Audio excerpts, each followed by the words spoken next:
2027 one day বিশ্বকাপ খেলা কি বাংলাদেশের জন্য অনিশ্চিত হয়ে গেল?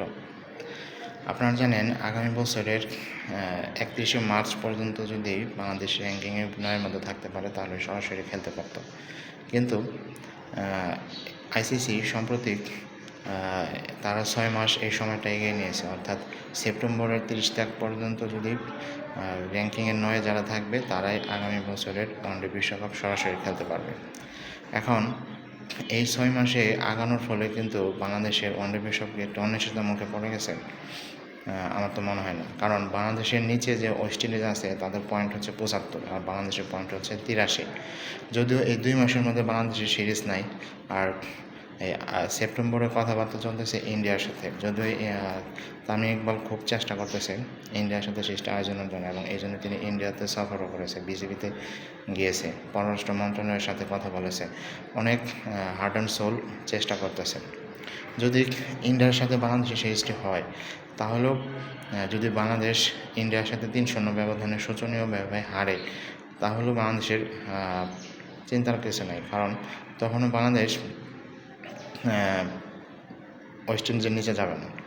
আবার বাংলাদেশ যদি ইন্ডিয়ার সাথে 2-1 ব্যবধানে জিতে যায় বা 1-2 ব্যবধানে হেরে যায় অথবা 3-0 ব্যবধানে জিতে যায় তাহলে তো কোনো সোনাই সোহাগা, বাংলাদেশের জন্য তো অনেক পয়েন্ট বেড়ে যাবে, তখন একবারে নিশ্চিত হওয়া যাবে।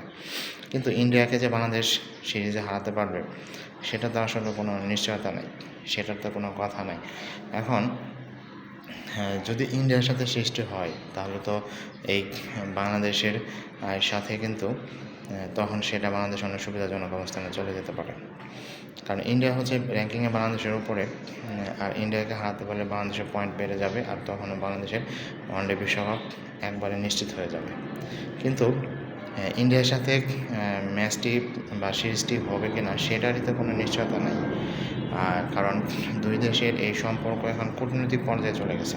যদিও কিছুদিন আগে ইন্ডিয়ার প্রধানমন্ত্রীর তরফ থেকে বাংলাদেশের প্রধানমন্ত্রীর কাছে আমন্ত্রণপত্র জানানো হয়েছে, এবং সেটা আগস্টের 17-18 তারিখ না কত তারিখ জানানো হয়েছে।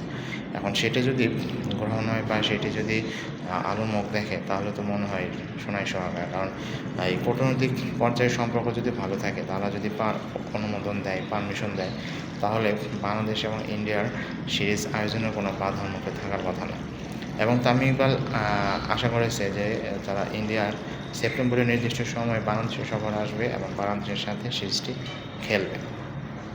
যদিও এর আগে অন্তর্বর্তী সরকারের সময় কিন্তু ইন্ডিয়ার সাথে বাংলাদেশের সম্পর্ক খুব খারাপ ছিল, কিন্তু বিএনপি সরকার ক্ষমতায় আসার পরে ইন্ডিয়ার সাথে সম্পর্ক উন্নতি হয় এবং ক্রিকেটও কূটনৈতিক সম্পর্ক বাড়ে। এখন যাই হোক, আমরা অধীর আগ্রহে বসে আছি যে ইন্ডিয়ার সাথে যেন খেলাটি হয় আর বাংলাদেশ ভালো করতে পারে, বাংলাদেশের পয়েন্ট বেড়ে যায়, তাহলে বাংলাদেশের জন্যই অনেক সুবিধা হবে।